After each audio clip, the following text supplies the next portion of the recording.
Hawks Daily Brief. There is a test called a check ride at the end of your training. Chris brought this one up this morning, and when you're just starting out, we throw around this term all the time, check ride. But we throw that term around before we even really tell a person, what is a check ride? They don't know. And we talk about dual training, and you're gonna have to solo, and we talk about all these different things.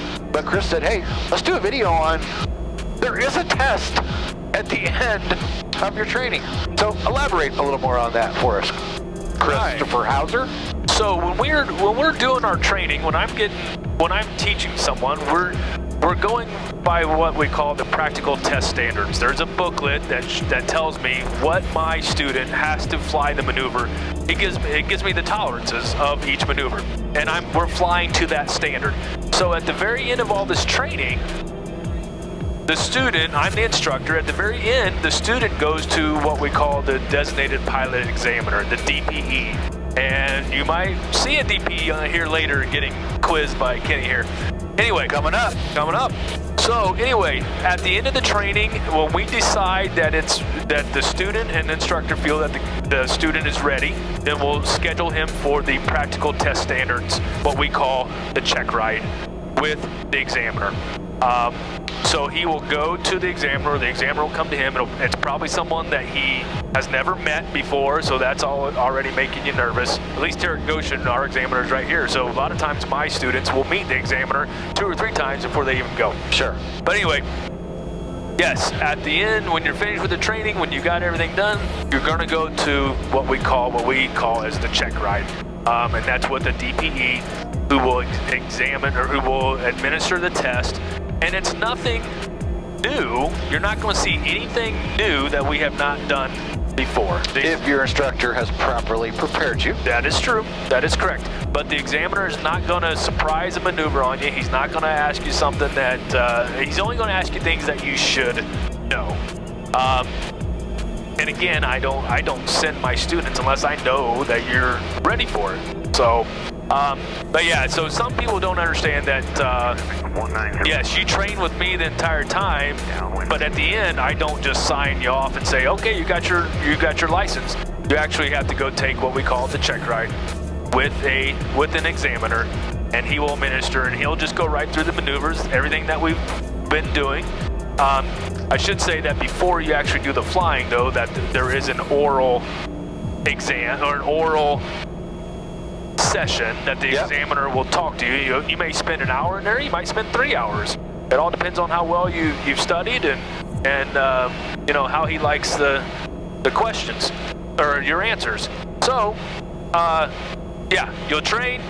At the end of the training, when you're ready, I will sign your book and say you're ready to go take the check ride, and from there you will then go to an examiner and he will administer tests. And again, it could be, if it's your initial, you may have a 2-hour oral and then an hour flight, or if it's not going so well, you might be in there for 3 hours and doing your oral, and then you'll go fly for an hour, hour and a half. It all kind of depends. We had a member that just had one the other day. It was 36 minutes, or you might be in there all damn day. We've heard of all-day check rides. Yeah. But pointing out the oral test, this is the point of helicopter only ground school. The flying is the easy part. All the ground knowledge is the hard part. And if you don't pass the test sitting across the table with the guy one-on-one, you don't get to fly. Yep. That's why the ground is so important. I'll just add one thing. That was good, Chris. There's a difference between what they call an FAA designated examiner or an FAA examiner. An FAA examiner works for the FAA.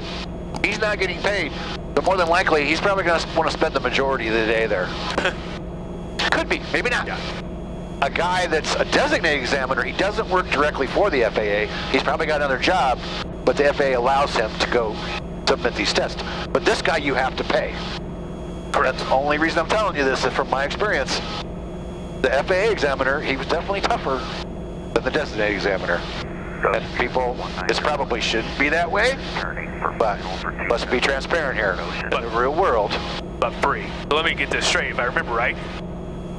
If you can take your check ride with the FAA guy, which is free, but he's probably going to be a lot tougher and a lot longer check ride. Or you can take your check ride with a designated pilot examiner, DPE, who doesn't work for the FAA. You will have to pay him. Yes. But the check ride might be a little, smoother maybe.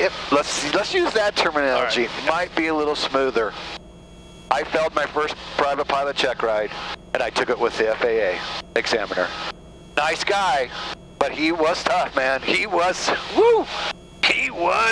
a doozy. And I got it, though. After he failed me, he said, and he gave me plenty of chances. I'll give him credit. At one point, he says, let's stop the test. Let's go outside and just chill for a minute. And he gave me that opportunity to calm down.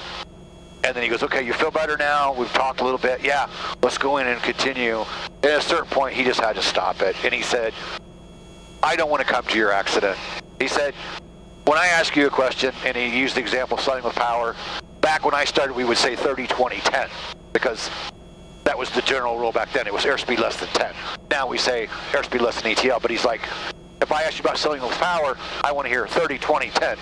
Ready to descend 300 feet per minute or greater, using 20 to 100% of power, airspeed less than 10. Yep.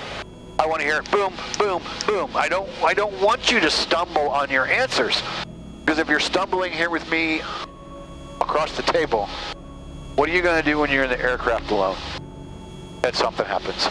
I understood it. Yep. The failure hurt, it sucked, and I didn't go back for 6 months.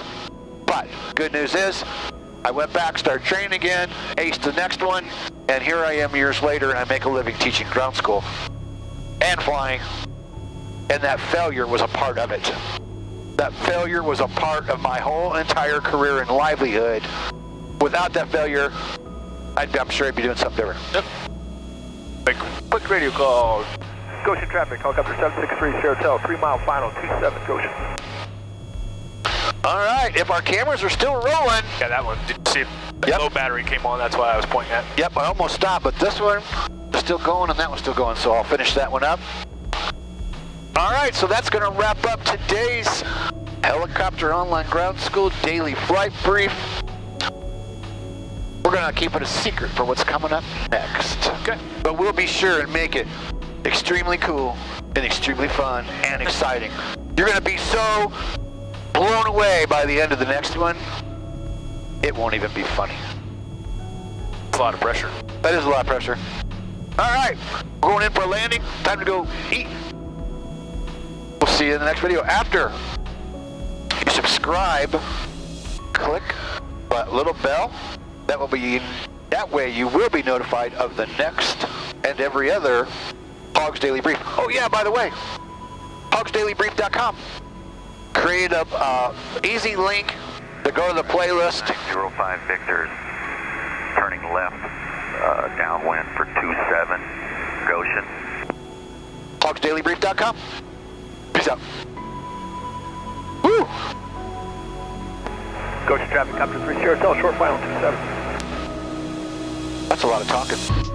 That was good. A little bit longer, That but was- I think we've got some good information in there. People want to, like I said, people like to hear real life stories.